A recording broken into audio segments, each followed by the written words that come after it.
Goldie always said that we'll get through it. Sonali, come on, every morning, one day at a time, one day at a time. Let's look at it one day at a time.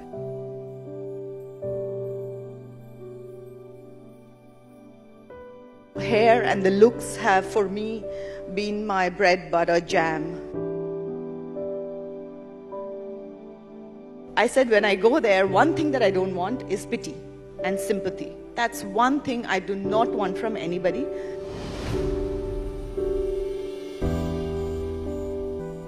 I think insurance is very important. It's been very expensive, this treatment. So yeah, definitely that was something, you always think it's not going to happen to you. So, you know, was not prepared. But that's a lesson learned. Insurance is important. Having said that, everybody said your lifestyle was never like that. So it happens because, don't think negative. Your lifestyle has been good. How did it happen to you? How did it happen to you? And I was like, yeah, so what did I do wrong? And I actually thought that it was me doing something wrong and that I've caused it. And I realized, I actually went to a psychiatrist, in New York, and I said, what is it? I don't understand what is happening to me. I'm not a negative person. At least I don't think I'm negative. I have a lot of positive thoughts and everything. Am I being delusional? Am I sweeping it under the carpet? That somewhere maybe I'm hiding it, burying it so deep in my subconscious that I actually have a lot of negative thoughts which I'm burying. So I went to a psychiatrist saying that I need to understand what is happening to me.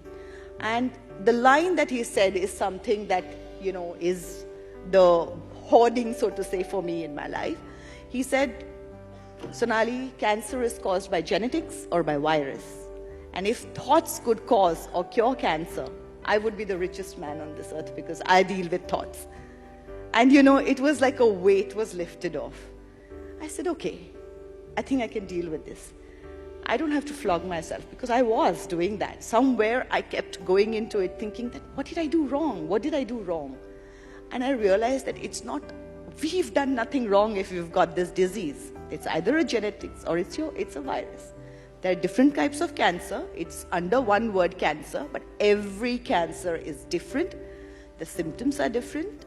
The treatments are different. And every human body deals with it differently. So there are no formulas to it. And that, I think, was what was a biggest takeaway from me. I don't know why people hide it and don't talk about it. Because as soon as I put that post out, which was basically to put it out because I didn't want rumors, I didn't want distortion, I didn't want my family and my son to be looking at it and this monster to be built around it. I think I've endorsed every hair product that was there in my career. And so hair and the looks have, for me, been my bread, butter, jam, basically. So all the more reason for anybody, we are all kind of in the society, the looks are important, but especially considering that was the career and that was what it was all about. It has been very unnerving, scary, because suddenly the world as I know it has turned upside down or is not there. And when I came to know that, yes, I have cancer, I remember getting my team, I have a wonderful team, my girls are lovely. I remember getting them together and saying that, girls, this is what it is. I thought I looked at it like how everybody else looks at it, that it's a disease. It is. And I said, look, I have a disease. As a brand, I endorse, as a mother, I endorse healthy products. I endorse a certain way of look. My brand is over, is what I thought it was, because that's what it was. And there was nothing of what was there in my life. It was just not there anymore. So when I went there, I said, you've all been lovely and it's been a great team, but I'm going now for this treatment and I don't know where this goes. But I have loved you and I really wish you all the best. And they were like, are you mad? We're in it with you. And yes, they have been in it with me wonderfully. But I said when I go there, one thing that I don't want is pity and sympathy. That's one thing I do not want from anybody because I don't believe in it. I will feel it, no doubt, but go through it, and that's not what I want. Goldie always said that we'll get through it. Sonali, come on, every morning, one day at a time, one day at a time. Let's look at it one day at a time. And hence the hashtag one day at a time came through. And every time that it was just getting overbearing, it's like, everything pulling you down. And I said, come on, Sonali, switch it on, come on, switch it on. And that's where the switch on the sunshine came from. And literally, who would have thought that I would adapt to social media so much, considering I was technologically challenged? But these two hashtags have been what my life has been in the last few days. One day at a time, each day, just every time when it started feeling like it's too overwhelming, think of that one day. Go through that moment, that one day, step ahead, one step in front of the other, just go through it. And suddenly you were through the week without realizing it. Switch on the sunshine and switch it on, bring the sunshine out, and you can look at various things with the sunshine on it, It can be beautiful and it can be lovely. So that's how it has been. I've reached a stage where I say, I don't know if I'm going to work or not. And I'm actually not insecure about saying it or nervous about saying it. That has been part of, maybe that's the business I come from, but do I have work? What am I doing next? How is it going to be next? What is it going to look like next? But I'm okay to sit back and say, I don't know what I'm going to do next. I don't know if I will work. I don't know what work I will do. I don't know. Will I act in movies? Maybe. What else will I do? I don't know. But there is definitely something out there that I have to do. I wouldn't be here otherwise. I'm alive. That means there is some purpose to it. I'll find it. And I'm happy to sit back and calmly say that I will wait for it to show itself.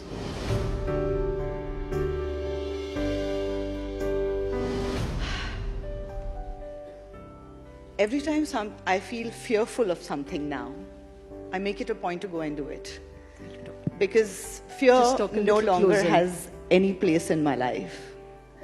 I have learned now to be fearless, which I had forgotten. We all are fearless at some point, especially our teenagers, hormones raging, everything. And I realized that I was fearless, but as time went by, I didn't even realize, but I was fearful, especially when you turn a parent. You suddenly start getting so fearful about everything. What is this world? What kind of world is my child going to grow into? And various other things. You don't even realize how fearful you're becoming. So I think my husband Goldie and me, this journey has been a journey of making us fearless. And that's what we have taken from this journey as of now. Of course, the journey continues. It's not over. But I think the best part is that I'm alive and I'm here. And I can't thank the universe enough. And I promise the universe that I'm going to make the most of the fact that I am here alive.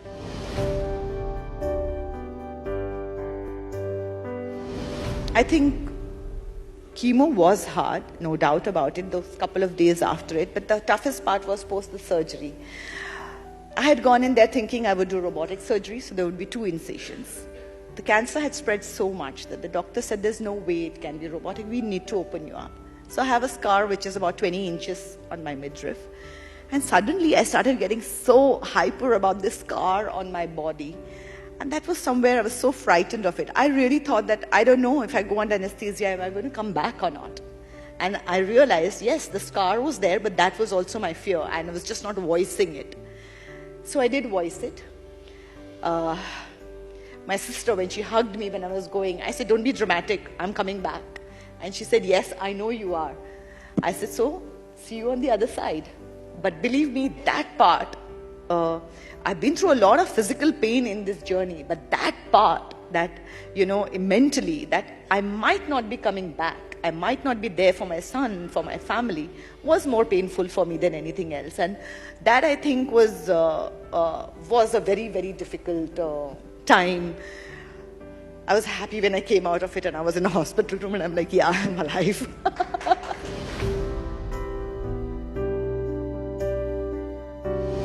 This disease has taught me is that I needn't worry so much. My son is in a good world. And what made me feel that was I was in New York, difficult city, hard city. Nobody has time for anybody, etc., etc.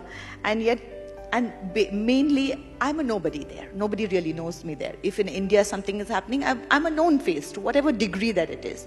There, I was not a known face. And yet, be it a hairstylist who's saying, is this what you're going through? You know what? I make people look beautiful, but my craft, this is the fulfillment of my craft where I help. I want you to get well and come back to me for a haircut. I'm not going to charge you. This is my pleasure to do it. He doesn't need to do it. You know, it's a lot of money that they're letting go of. They're just people who are working so hard out there. A grocery store clerk who sees me coming every time over there. And she says that, you know, one week when I go in there and she says, you know what? My mom is in town. Can I get some soup made for you? Because in New York, cooking for yourself is the big deal. And you know, for somebody who, it's so hard, her life, she's putting in so many hours, she's on her feet with all those lines. And for her to think about this, it just made me feel that, you know, human beings actually want to help. Our instinct is to help. Our instinct is to love. And we really go against our instinct and are constantly so angry. And I don't know what it is that we are so angry about. But these little incidents showed me that humanity is there, and that's the base. And it's okay. The world is going to be okay. My son is going to be okay. Our children will go into a good world. There is humanity. There is love. That's what I learned. So I think physical pain is painful, but I think mental pain is what is more painful than the physical pain. And yet again, it highlights how our mind can make the pain more, and that way it can make it less also. So it is so much of it is in our mind.